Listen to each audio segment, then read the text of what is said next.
चंद्रयान के पूरी तरह कामयाब होने के लिए नमाज हुई, नमाज के बाद दुआ मांगी गई। अब जरा सुनिए, ये जो दुआ मांगने वाले नमाजी हैं ये क्या कह रहे हैं। जी बिल्कुल एक खुशी का माहौल है, बल्कि हम लोगों की तो ये दुआ थी जब ये लॉन्च हुआ था रॉकेट, तभी से सब दुआओं का जिक्र कर रहे हैं कि यकीन था कि ये चंद्रयान पहुंचेगा और ये पहुंच के कल दिखाएगा। एक बहुत बड़ी खुशी हम लोगों को महसूस हो रही है कि हमारे देश का नाम रोशन होगा कि एक चंद्रयान, और ये जो हमारे साथी हैं इनकी भी यही एक कोशिश है कि हम भी आगे चल के साइंटिस्ट बने और इसी तरह हम अपने देश का नाम रोशन करें। भी हम लोग ने नमाज में ये दुआ की है कि इंशाल्लाह अच्छे से लैंड हो जाए, और जो भी हमको मालूम पड़ता है चांद पे नई रिसर्च होती है उससे हम लोग को फायदा ही होने वाला है और काफ़ी इंडिया तरक्की करेगा उसके बाद। और हम लोग चाहते हैं कि ज़्यादा से ज़्यादा तरक्की हो। हम लोग भी साइंस पढ़ते हैं, हम लोग को भी पता है काफ़ी मुश्किल टास्क है ये इंडिया के लिए, और ये हो जाता है तो इंडिया इसरो जो है काफ़ी आगे चला जाएगा, नासा की टक्कर में आ जाएगा।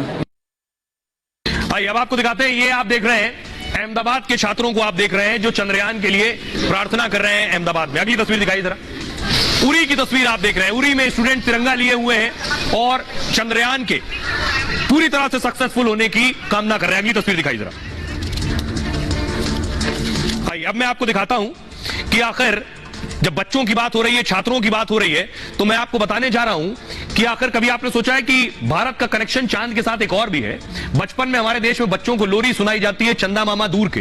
अब चंदा मामा हमारे लिए पास क्यों गए, लेकिन चांद को मामा क्यों कहते हैं, कभी आपने सोचा है? आइए अब आपको बताते हैं, दिलचस्प कहानी है कि चांद को मामा कहते हैं। क्या रिश्ता है चांद और पृथ्वी का, हम क्यों मामा कहते हैं? अरबों साल पहले पृथ्वी से, ये पृथ्वी है, इससे एक पिंड शिया नाम का ग्रह पृथ्वी पर टकराया। यह शिया ग्रह मंगल ग्रह के आकार का था, इतना बड़ा। पिंड के टकराने से पृथ्वी का हिस्सा टूट गया और यही हिस्सा टूटकर अंतरिक्ष में चला गया, जो बाद में धरती के चक्कर लगाने लगा। करीब 4.5 अरब साल पहले चांद का निर्माण हुआ। इसको मैं कहूं 450 करोड़ साल पहले। अगर आप पढ़ेंगे विज्ञान में तो हमारी पृथ्वी 450 करोड़ साल पुरानी और चांद भी 450 करोड़ साल लगभग पुराना है। तो उस दौर में यानी पृथ्वी से निकला हुआ हिस्सा ही चांद है, और दो साथ के अलग हो गए। इसलिए रिश्ते में पृथ्वी चांद, क्योंकि लगातार धरती का चक्कर लगाता रहता है और इसलिए चक्कर लगाता है, तो पृथ्वी को हम क्या कहते हैं? पृथ्वी को हम मां कहते हैं और इसी से निकला हुआ हिस्सा है, तो ये मामा कहा जाता है। मान्यता है कि भाई की तरह धरती की सुरक्षा भी करता है, इसलिए चांद को धरती का भाई भी माना जाता है और इसलिए हम मामा कहते हैं, क्योंकि पृथ्वी को हम माता मानते हैं। भाई आपको दिखाते हैं कुछ और तस्वीरें, देश किस तरह से, ये देख रहे हैं देश में, मान लीजिए फेस्टिव मोड में देश आ गया। चंद्रयान 3 लैंड करने वाला है, देश में हवन पूजन हो रहा है, ये आप देख रहे हैं। उसके नमूने बनाए जा रहे हैं। अगली तस्वीर दिखाइए, मूर्ति बनाई गई है, ये देख रहे हैं सैंड आर्ट, जिसपे चांद बनाया गया है और ऊपर देखिए चंद्रयान उतरा है। आपको बताने जा रहा हूं, मैंने आपको शुरू में बताया कि चांद को मामा क्यों कहते हैं। आपने यह भी सुना होगा कि चांद पर दाग है। आप अगर यहां से देखेंगे चांद तो आपको कुछ नजर आएगी, एक आकृति। यह दाग कैसे चांद पर आया है? चंद्रमा पर उल्का पिंड दरअसल गिरते रहते हैं, उल्का पिंडों की वजह से चांद पर गड्ढे बन गए। ज्वालामुखी विस्फोट से भी चांद पर गड्ढे बने हैं और इन गड्ढों को वैज्ञानिक भाषा में क्रेटर कहते हैं। क्रेटर एवरेस्ट की ऊंचाई जितने गहरे होते हैं, चंद्रमा पर करीब 14 लाख गड्ढे हैं और 9000 से ज्यादा गड्ढों की पहचान कर ली गई है। यही क्रेटर धरती से आपको काले धब्बे की तरह नजर आते हैं। क्रेटर की परछाई भी काली दिखाई पड़ती है, इसके चलते भी चांद पर काले धब्बे दिखते हैं। यह है वजह चांद पर दाग की। खबरों में आगे बढ़ते हैं। आज की एक और बड़ी खबर है, आपको सीधे बिहार लिए चलते हैं। बिहार में वैसे ही घटना हुई जैसे पिछले दिनों नूह में। उस समय आखिरी 19 मिनट में क्या होगा ये आपको मैं बता देती हूं, क्योंकि तब इसरो से पूरी तरह संपर्क टूटेगा। इसरो से चंद्रयान 3 कमांड नहीं लेगा, क्योंकि आखिरी 19 मिनट में जो ऑनबोर्ड सिस्टम है उससे ही निर्देश मिलेंगे चंद्रयान 3 को। चंद्रयान का जो लैंडर है वो स्पीड कंट्रोल करेगा, यानी लैंडर ही सारा काम करेगा। अंदर एक एल्गोरिथम फिट है, उसके हिसाब से ही सब कुछ होगा। जो मेरे साथ वैज्ञानिक जुड़ेंगे वो बेहतर बताएंगे, लेकिन सेंसर और कैमरे से सुरक्षित जगह लैंडिंग ये लैंडर ही निर्धारित करेगा और खुद सॉफ्ट लैंडिंग के लिए जगह भी ढूंढेगा। कहां लैंडिंग करनी है ये लैंडर तय करेगा और लैंडर के चारों इंजन बारी बारी से चलेंगे। ये भी क्योंकि पहले कहा गया 2 इंजन चलेंगे, अगर कोई खराबी होती है तो बाकी 2 इंजन चलेंगे। अभी तक चारों थ्रस्ट बूस्टर्स वहां पर बढ़ा रहे हैं स्पीड, लेकिन अब उस स्पीड को उल्टा करके कैसे धीमे किया जा रहा है, स्पीड को कम किया जाएगा जिससे धीरे धीरे कर वो लैंडिंग के लिए तैयारी कर सके। सिर्फ 24 घंटे का समय बचा है। एक जगह आएगी जहां स्पीड शून्य हो जाएगी, यानी स्पीड बिल्कुल खत्म हो जाएगी। उसी पॉइंट से लैंडर कैसे स्कैनिंग शुरू करेगा, कहां पर उसे लैंड करना है, और कहीं बड़ी चट्टान या गड्ढा तो नहीं है, क्योंकि वो आखिरी समय पर कोई दिक्कत खड़ी कर सकता है। इस बार लैंडर के पैर काफी मजबूत बनाए गए हैं। पिछली बार क्रैश हुआ था, इस बार इसरो चीफ कह रहे हैं कि कोई दिक्कत भी आती है तब भी ये लैंडिंग होगी। तो सोचिए कि किस तरह से लैंडर अगले आखिरी 19 मिनट में इसरो के संपर्क में नहीं होगा। लेकिन हमने एक ऐसा चंद्रयान 3 बना लिया है जिसको आखिरी क्षणों में किसी की जरूरत भी नहीं है, वो अपने आप लैंडिंग करने में सक्षम होगा। अब मैं आपको यह भी बताना चाहती हूं, क्योंकि मेरे साथ लोग जुड़े हुए हैं, लेकिन उससे पहले यह बताऊं कि अंतरिक्ष पर जाने की एक होड़ लगी है, लेकिन यहां हक किसका होगा? यह मालिकाना हक है क्या? इसलिए पूछ रही हूं क्योंकि 1967 में एक आउटर स्पेस समझौता हुआ था। ये मैं अपने दर्शकों के लिए बता रही हूं, यानी अंतरिक्ष को लेकर दुनिया के देशों में एक समझौता हुआ।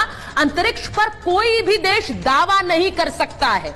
1979 में संयुक्त राष्ट्र का चंद्रमा समझौता हुआ, और इस समझौते में यह कहा गया कि अंतरिक्ष का कोई कमर्शियल इस्तेमाल ना हो, यानी इसका मतलब कोई व्यावसायिक इस्तेमाल नहीं होगा, कोई देश नहीं करेगा। लेकिन इस समझौते में अमेरिका, रूस, चीन ने साइन नहीं किया। ये वही 3 देश हैं जो चांद तक पहुंचे अभी, और तीनों देश अमेरिका, रूस, चीन चांद पर पहुंचे, इन्होंने समझौता नहीं किया। लेकिन अब भारत पहुंचेगा। यूएस का दावा, अमेरिका का दावा है कि चांद की रिसोर्सेज का इस्तेमाल किया जाना चाहिए, लेकिन जो बाकी 2 देश हैं उनका कहना है कि यूएस तय नहीं करेगा। लेकिन आपको बता दूं कि यूएस, चीन और रूस के साथ साथ अब भारत तय करेगा कि चांद की रिसोर्सेज के साथ क्या हो, क्योंकि अब चांद पर भारत भी पहुंचने वाला है। एक बार मुझे लगता है तालियों के साथ इस बात को लोगों को बता दीजिए, जरा कट करिए उन्हें, तालियों के साथ बता दीजिए कि चंद्रयान को लेकर क्या गर्व की अनुभूति आप करते हैं। यह रिपोर्ट पहले देखिए, फिर महाभारत।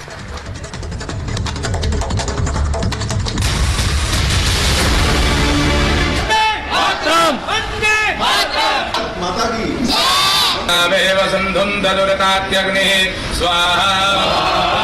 उसी वक्त प्रधानमंत्री मोदी साउथ अफ्रीका के जोहानिसबर्ग में होंगे, जहां वो कई दिग्गजों के साथ ब्रिक्स सम्मेलन में चंद्रयान 3 की कामयाबी का जश्न मना रहे होंगे। हमेशा की तरह वैज्ञानिकों का हौसला बढ़ाएंगे। देश की स्पेस में क्षमता बढ़ रही है तो देश की डीप सी मिशन में भी सफलता के साथ आगे चल रहा है। चंद्रयान की गति हो, मून मिशन की बात हो, विमेन साइंटिस्ट उसका नेतृत्व कर रहे हैं। 15वें ब्रिक्स शिखर सम्मेलन में मोदी के साथ ही रूसी राष्ट्रपति पुतिन भी जुड़ेंगे। इस दौरान तमाम दिग्गजों की नजरें मोदी पर होंगी, और पुतिन की भी, क्योंकि उनका लूना मिशन फेल हो गया। रूस ने चांद के दक्षिणी ध्रुव पर पहुंचने की रेस लगाई थी। सबसे पहले पहुंचने की कोशिश में जल्दबाजी में मिशन लॉन्च किया, मगर लूना 25 यान क्रैश हो गया, और 47 साल बाद चांद पर पहुंचने का रूसी सपना टूट गया। आपको जानना हो कि कितनी टेक्निकली वो मुश्किल है, तो आप देख सकते हैं कि रशिया, जिसको इतना सारा एक्सपीरियंस है चांद पे जाने का, उसका भी मिशन फेल हो गया है। तो कोई आसान सी चीज नहीं है, मगर जरूर होगी। इसरो जरूर हमको नई जानकारी देगा चंद्र के बारे में, और हम सब उत्साहित हैं कि अगले हफ्ते से हमको कुछ चंद्र के बारे में ऐसा जानने को मिलेगा जो आज तक हम नहीं जानते थे। फ्रांस के अंतरिक्ष वैज्ञानिक फ्रैंक मार्शस के मुताबिक सॉफ्टवेयर की गड़बड़ी से दिक्कतें आई। लूना से 10 घंटे एजेंसी का संपर्क नहीं हुआ। बेकाबू रफ्तार के चलते लूना चांद पर क्रैश हो गया। इसरो ने इस तरह की गलती को भागते हुए पहले ही तोड़ निकाल लिया है, ताकि ऐन मौके पर कोई दिक्कत न आए। इसरो आखिरी 19 मिनट में कमांड नहीं देगा। चंद्रयान 3 अपने मुताबिक ही फैसले लेगा, स्पीड कम कर स्कैनिंग करेगा, फिर लैंडिंग। इस काम के लिए इसरो ने सिस्टम को डिजाइन ही इस तरह से किया है कि किसी भी परेशानी से लैंडर खुद हालात के मुताबिक काम कर सके। जो लैंडर के अंदर जो प्रोग्रामिंग सीक्वेंस हमने रखे हैं, प्रोग्रामिंग मेथोडोलॉजीज, उसमें अगर कंटीजेंसी ऑपरेशन करना पड़े तो उसकी भी तैयारी हम पूरी करके बैठे हैं। कोई भी अनफोर्सिन कंडीशन आ जाए, सिचुएशन आ जाए, तो वो फेलियर में से बाहर निकल के भी हम सक्सेस पा जाए, उसके लिए तैयारी पूरी की है। यानी हर चुनौती से निपटने का पूरा प्लान तैयार है। इसरो के मुताबिक तो फिलहाल सब ऑल इज वेल है, और आगे भी ऐसा ही रहेगा। यानी अब की बार चांद जीत कर ही रहेंगे, क्योंकि सबको है विश्वास हम होंगे कामयाब। Bureau report, Republic Bharat. जैसा आपने सुना, सबको है विश्वास हम होंगे कामयाब। ये जो आज भारत माता की जय आप सुन रहे हैं, ये नारे दिल से निकल रहे हैं और एक प्रार्थना के साथ भी निकल रहे हैं। वो प्रार्थना ये कि कल जब चंद्रयान 3 की लैंडिंग हो तो वो सफलता पूर्वक हो जाए। मुझे लगता है कि हर घर में यही प्रार्थना है, यही दुआ है। इसी के साथ जरा मेहमानों का परिचय भी करा देती हूं। मेरे साथ सृजनपाल सिंह जी जुड़ रहे हैं, साइंटिस्ट हैं और फाउंडर कलाम सेंटर और सीईओ हैं होमी लैब के। बहुत बहुत स्वागत सृजन जी आपका। मेरे साथ एम्बेसडर दीपक बोरा हैं, बहुत तालियों के साथ स्वागत कीजिए उनका। प्रोफेसर कपिल कुमार थोड़ी देर में हमारे साथ जुड़ेंगे। दीपक सैनी जी हैं जो कि कवि हैं और आज के दिन उस भावना को अपने शब्दों में पिरोएंगे जो हर हिंदुस्तानी महसूस कर रहा है। और मुझे लगता है आचार्य शैलेश तिवारी जी, आज आप ये जरूर बताइएगा कि ज्योतिष का क्या कनेक्शन है चांद से। देखिए आज जो हमारे मेहमान हैं, एक एक करके चांद को ज्योतिषियों ने किस तरह से देखा है, चांद को वैज्ञानिक कैसे देखते हैं, चांद को लेकर कविताएं इतनी बनी तो कवि कैसे देखते हैं, और इसी के साथ साथ एम्बेसडर वोरा आप जरूर बताइए कि चांद पर उतरने की उपलब्धि से दुनिया हमें कैसे देखेगी। ये बड़ा सवाल आपके लिए होगा। लेकिन मैं शुरुआत एक बार सृजन जी आपके साथ कर रही हूं। जरा ये बता दीजिए, आखिरी क्षण 19 मिनट जिनका हम जिक्र कर रहे हैं, जब इसरो से कोई कांटेक्ट नहीं होगा या फिर मैं कहूं इसरो की कमांड नहीं सुन रहा है उस चंद्रयान, उस समय क्या होने वाला है? देखिए, जो हमारी लैंडिंग है शेड्यूल्ड 6:05 के 4 मिनट के आसपास, उसके ठीक 2 घंटे पहले प्रोग्राम एक्टिवेट कर दिया जाएगा और उसके बाद जो हमारा विक्रम लैंडर है उसको ये मैसेज मिल जाएगा कि इस बार जब वो चंद्रमा का चक्कर लगाना शुरू करेगा, जब वो कम डिस्टेंस पे आएगा, 25 से 30 किलोमीटर की दूरी पर आएगा, तो उसको स्पीड और कम करके चंद्रमा पे उतरना शुरू करना है। अब इसके बाद पॉइंट ऑफ नो रिटर्न है। इसके बाद इसरो के हाथ से, ये जो इंसान के हाथ से कंट्रोल जा करके मशीन के हाथ में चला जाएगा, जो आर्टिफिशियल इंटेलिजेंस है चंद्रयान पर, उसके हाथ में चला जाएगा। शुरू ऐसा होगा कि जो 6000 किलोमीटर प्रति घंटे की स्पीड से जो हमारा चंद्रयान है वो तेजी से मूव कर रहा होगा। 6000 किलोमीटर बहुत ज्यादा होता है, it's about 8 times the speed of an airplane. तो हवाई जहाज की जो स्पीड है उससे 8 गुनी स्पीड पे चल रहा होगा उस समय, और अब वो नीचे उतरना शुरू करेगा। इस समय उसके चारों इंजन चल रहे होंगे और वो 6000 की जो स्पीड है उसको घटा करके 1200 किलोमीटर प्रति घंटे, यानी कि अब लगभग 1/4 1/5 हिस्से तक लाने की कोशिश करेगा। उसके बाद जब जो ऊंचाई है इस समय लगभग 7 किलोमीटर हो जाएगी, उसके बाद उस समय जो बहुत तेजी के साथ नीचे भी गिरना शुरू हो जाएगा क्योंकि गुरुत्वाकर्षण का असर हुआ है। इस समय उसकी नीचे गिरने की स्पीड 200 किलोमीटर प्रति घंटे की हो जाएगी। 12000 ऐसे, 200 किलोमीटर ऐसे। अब शुरू होगा उसका मुड़ना, 2 इंजन बंद होंगे और जो पोजीशन उसकी ऐसी थी अब ऐसी हो जाएगी। यानी कि अब इंजन उसकी वर्टिकल स्पीड, उसकी ऊपर से नीचे जाने की स्पीड है, उसको काटना शुरू करेंगे और हमें 800 मीटर के लगभग की ऊंचाई पर इतना स्पीड काटना है कि हर तरफ से स्पीड 0 हो जाए और करीब 10 सेकंड के लिए हमें ठहर जाना है। 800 मीटर क्यों? क्योंकि अब धूल उड़नी शुरू हो जाएगी। हमें जल्दी से फोटोग्राफ लेनी होगी नीचे की और कंपेयर करना होगा कि जो हम जहां उतरना चाहते हैं क्या हम वहीं उतर रहे हैं, और ये सब कंप्यूटर कर रहा है, हम कुछ नहीं कर रहे हैं। जैसे ही हमें गो का सिग्नल मिलेगा हम और नीचे जाना शुरू करेंगे। 150 मीटर पर हम डिसाइड कर लेंगे कि क्या हमें यहीं उतरना है या हमें आसपास कहीं और जगह उतरना है। अब याद रहे इसी फेज के थोड़ा पहले ही चंद्रयान 2 हमारा फेल हुआ था और 150 मीटर में जब हम ये असर्टेन कर लेंगे, श्योर हो जाएंगे कि हमें यहीं उतरना है, सेफ है, तो हम धीरे धीरे 10 किलोमीटर प्रति घंटे से कम की स्पीड पे लैंड करना शुरू करेंगे और जो उसके लेग्स हैं उस पे उसको लैंड करना होगा। वो कुछ देर रुकेगा क्योंकि धूल बहुत उड़ी होगी। देखिए चंद्रमा पे गुरुत्वाकर्षण कम है और धूल बहुत, मिट्टी जो है बहुत पतली होती है, तो बहुत तेज धूल उड़ेगी, गुबार उड़ेंगे और बहुत समय लगेगा उसको गिरने में क्योंकि गुरुत्वाकर्षण कम है। 3 घंटे तक लगभग हम रुके रहेंगे ताकि धूल छट जाए और फिर निकलेगा प्रज्ञान। तब निकलेगा प्रज्ञान और तब होगा चंद्रोदय हिंदुस्तान में, क्योंकि प्रज्ञान उतरेगा। मैं बार बार ये कह रही हूं और बहुत मैं हमेशा इस बात को जब भी कहती हूं तो हमेशा प्रार्थनाओं के साथ कहती हूं, क्योंकि प्रार्थना के साथ, इस उम्मीद के साथ कि कल जो 6:04 पर, क्योंकि इसी समय हम लोग आपस में बात कर रहे होंगे चंद्रयान 3 की सफलता के लिए, ऐसी मैं उम्मीद करती हूं, ऐसी प्रार्थना करती हूं। मैं एक बार शैलेश तिवारी जी, न जाने कब से ये तो कहते हैं विज्ञान और धर्म का आपस में 36 का आंकड़ा होता है, वो ज्योतिष का 36 का आंकड़ा होता है, लेकिन ज्योतिष में भी चंद्रमा को कितना महत्व दिया गया है जरा बताइए। चंद्रयान 3 जब कल लैंड करेगा उस समय को आप लोग कैसे देख रहे हैं? हर हर महादेव। 14 जुलाई 2023 2:35 दोपहर श्री हरिकोटा से चंद्रयान का प्रक्षेपण किया गया। उस समय वृश्चिक लग्न था और जो चंद्रमा की स्थिति है, चंद्रमा 7वें घर में वृष राशि में है और चंद्रमा की महादशा हो रही है, चंद्रमा की स्वयं की महादशा, और रोहिणी नक्षत्र है उस दिन, जिसके स्वामी ग्रह जो है वह स्वयं चंद्रमा है। इसका मतलब यह सिद्धि योग देता है और यह सिद्धि जो दिखा रहा है मुझे निश्चित तौर पर मुझे लाभ की दृष्टिगोचर दिखा रहा है। इसमें अगर हम कैलकुलेशन करते हैं अंकों का तो 14/7/2023 इसका टोटल योग अगर हम लगाते हैं तो 3 आता है, जिसका स्वामी ग्रह बृहस्पति है और बृहस्पति और चंद्रमा आपस में गज केसरी राज योग देते हैं, प्रसिद्धि योग देते हैं, प्रसिद्धि योग देते हैं और राज योग देते हैं, यानी हिंदुस्तान के राज का समय, हिंदुस्तान की प्रशस्ति का समय। मुझे लगता है अगर आचार्य जी आप एक बार शंखनाद तो करिए।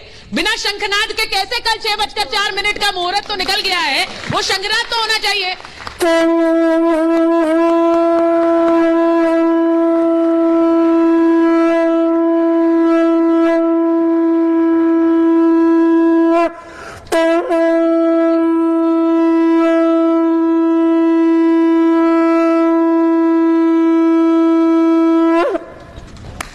बहुत खूबसूरत। और जब उन्होंने कहा राजयोग है, प्रशस्ति का समय, एक बार फिर से प्रार्थनाओं के साथ उसकी उम्मीद कर रहे हैं कि कल सफलतापूर्वक लैंडिंग होगी। मैं एक बार रवि सैनी जी के पास जाऊं, उससे पहले एम्बेसडर वोरा मैं आपसे पूछूंगी। ये उन्होंने बताया कि ज्योतिष शास्त्र कैसे देख रहा है, सृजन जी ने बताया वैज्ञानिक कैसे देख रहे हैं, पूरी दुनिया कैसे देख रही है इस कारनामे को जो कल हिंदुस्तान रचने वाला है। आभारी हूं कि आपने ये मौका दिया आपके शानदार चैनल पर शरीक होने का, और आप तो खुद आउटस्टैंडिंग है इन एवरी वे। बहुत कुछ आपसे सीखता हूं और बाकी जो हमारे विशेषज्ञ यहाँ आए हैं, मेरी जानकारी इतनी नहीं। हाँ, ये सही है, 3 अफ्रीकी देशों में मैं वहां की सरकार का विशेष सलाहकार हूं। एक निजी चीज मैं आपसे बताना चाहता हूं मैम, 40 साल पहले मेरा विवाह हुआ था, एक ही पत्नी है, अभी तक वही है। तो जब हम लोगों का विवाह होने वाला था तो हम लोग कभी कभी मिलते थे तो हाथ में हाथ डाल के मैं गीत गाता था उनके लिए, धीरे धीरे चल चांद गगन में, कहीं ढल ना जाए रात टूट ना जाए सपने। आज तक वो गीत गाता हूं, वो भूली नहीं है कि मैं गाता। When I was coating. ये 3 जो देश हैं अफ्रीकी देश, इन तीनों के नेताओं ने मुझसे फोन किए हैं, बात की है कि हम भी प्रार्थना कर रहे हैं, we are hoping for India success, क्योंकि भारत की जीत, भारत की विजय हम सबकी विजय होगी, ये देश कह रहे हैं। और मैम इसका एक कारण मैं और बता देता हूं, गिव मी 30 सेकेंड्स। नहीं बताइए। भारत के प्रधानमंत्री आप जानते हैं नरेंद्र मोदी ही, इस समय हम लोग प्रेसिडेंट हैं ऑफ G20, जो आपने नाम सुना है सबने, G20 के जो देश हैं। लेकिन नरेंद्र मोदी कहते हैं कि मैं G20 का सिर्फ लीडर नहीं हूं, मैं G200 का रिप्रेजेंटेटिव हूं। दुनिया के जितने गरीब देश हैं, विकासशील देश हैं, सबका मैं प्रतिनिधि हूं। और जनवरी में उन्होंने एक मीटिंग की, वर्चुअल मीटिंग, ये सभी लोग आए। जो 3 देशों में मैं, जहां मुझे श्रेय है काम करने का, तीनों नेताओं ने यह कहा कि हमने भारत को चुना है एज आवर पार्टनर, और मैंने जवाब दिया यही है राइट चॉइस बेबी। बहुत खूबसूरत, बहुत खूबसूरत। ये जो बात आपने कही है एम्बेसडर वोरा, आपने कहा कि आप उनको कहते थे चांद पर ले जाएं, मुझे लगता है वो मुमकिन भी हो जाएगा कि आप अपनी धर्मपत्नी को चांद पर ले जा पाए। चंद्रयान 3 की सफलता की प्रार्थना बस करते रहिए, क्योंकि वो भी बहुत जल्द होने वाला है। मैं सैनी साहब कुछ बोलना चाह रहे थे जी आप? मैं ये कहना चाहता था कि एम्बेसडर वोरा के लिए एक बहुत अच्छा मैसेज है, आपकी वाइफ के लिए भी। हाँ। मेरी उम्मीद है कि अगले 20 से 25 साल में आप किसी वेबसाइट पे जाके चंद्रमा की ट्रिप बुक कर सकते हैं। So maybe 50th anniversary could be there. 72 साल की उम्र है मेरी, अब नहीं लगता कि इस जीवन में तब स्वामी जी ने कह दिया, आचार्य जी ने, तब तो 100 साल से ज्यादा जीऊंगा। ताली तो बजा दीजिए। मैं एक बार रवि सैनी जी के पास आ रही हूँ। सैनी साहब, हाँ, मैं एक बार आपसे पूछूंगी कि ये जिस तरह से चंद्रयान और चंद्रमा को लेकर कितनी कविताएं लिखी गई हैं, एक कवि के लिए क्या क्या कह रहा है कल का पल है, क्योंकि क्या कविताएं भी बदल जाएंगी अब चंद्रयान पर बैठकर चांद पर चलो। देखिए, सबसे पहले तो चंद्रमा और रवि की इतनी बातें पिछले कुछ दिनों में हो गई कि आपने दीपक का नाम भी रवि कर दिया। अच्छा, माफ कीजिएगा। नहीं, कोई बात नहीं। सभी युवा शक्ति यहाँ पर स्टूडियो में मौजूद है। मैं चाहता हूँ एक बार जोर से जयकारा लगाएंगे, भारत माता की। और मैं 4 पंक्तियों से शुरू करता हूँ। कल जो होने वाला है, मैं कैसा महसूस कर रहा हूँ, कल रोमांचित हूँ बहुत ज्यादा। 1.5 अरब लोगों का स्वाभिमान उतरेगा, 1.5 अरब लोगों का स्वाभिमान उतरेगा। भारत के वहां विज्ञान का दिनमान उतरेगा, भारत के वहां विज्ञान का दिनमान उतरेगा। गर्व से फूल के सीना ये 56 इंच का होगा, गर्व से फूल के ये सीना 56 इंच का होगा कि जब वहां चंद्रमा पे अपना चंद्रयान उतरेगा। बहुत खूबसूरत। और दीपक जी ने बात की अभी कि इनकी बहुत सारे देश विदेश के नेताओं से बात हुई है। मेरी भी सुचारिता जी बहुत सारे नेताओं से बात हुई है। हाँ। देश के बहुत बड़े बड़े नेता मेरे सपने में आते हैं और मुझसे बात करते हैं। असली में तो कर नहीं सकता कोई। तो कल मेरी बात हुई, मैंने देखा हमारे देश के रक्षा मंत्री राजनाथ सिंह जी से मेरी बात हुई। वो बहुत गौरवान्वित थे इस पल को लेकर। आपको लगे कि वो स्टूडियो में आ गए तो मुझे आप सबका आशीर्वाद चाहिए। राजनाथ सिंह जी ने अपना भाषण दिया अध्यक्ष महोदय, जहां तक प्रश्न चंद्रयान का है तो मैं सारी दुनिया के समक्ष सीना ठोक करके कहता हूं कि हमारे विज्ञान का वह चमत्कार, डंके की चोट पर कहता हूं कि जब चंद्रयान उतरेगा तो पूरा समूचा जगत भारत मां के लाल वैज्ञानिकों का वही चमत्कार देखेगा। बहुत मुझे लगता है आपने सैनी साहब कल की जो भाषण था रक्षा मंत्री का वो आज सुना दिया हमें। कल जब वो उतरेगा उसके बाद जिस तरह से सफलता का गान होगा उस पर आज आप बोल रहे हैं। मैं एक बार जरा अपनी जनता के पास जाना चाहती हूँ। चंद्रयान को लेकर, चंद्रयान 3 को लेकर हर घर में बातें हो रही हैं और हर कोई टीवी पे नजरें गड़ाया हुआ है। रिपब्लिक भारत। जी मैम बिल्कुल, मेरा नाम अभिषेक ठाकुर। कल देश के गौरव का विषय है कि हमारा चंद्रयान वहां पहुंचेगा। अभी तक हमने देखा कि पड़ोसी मुल्कों के झंडों पर चांद है और हमारे झंडे चांद पर हैं, तो ये हमारे देश के लिए गर्व की बात है। और आज 140 करोड़ देशवासियों का सीना गर्व से चौड़ा हो गया और मैं अपने देश के सभी वैज्ञानिकों को दिल से सैल्यूट देना चाहता हूं और दिन दुगनी रात चौगनी इसी प्रकार से मेरा भारत तरक्की करता रहे। देखिए बहुत बहुत खूबसूरत। और दीपक जी वहां पर मैसेज बोरा सृजन जी के लिए तालियां बजा रहे, तो हमारे लिए तो सृजन जी यहाँ पर स्टूडियो में आपको बहुत अच्छी तरह से समझा भी रहे, तो उनके लिए भी तालियां बजाइए जरा। क्या कहेंगे? मैम पहली बात देश का मुद्दा है, राजनीतिक मुद्दा नहीं है, थोड़ा ज्यादा समय दीजिएगा हमको।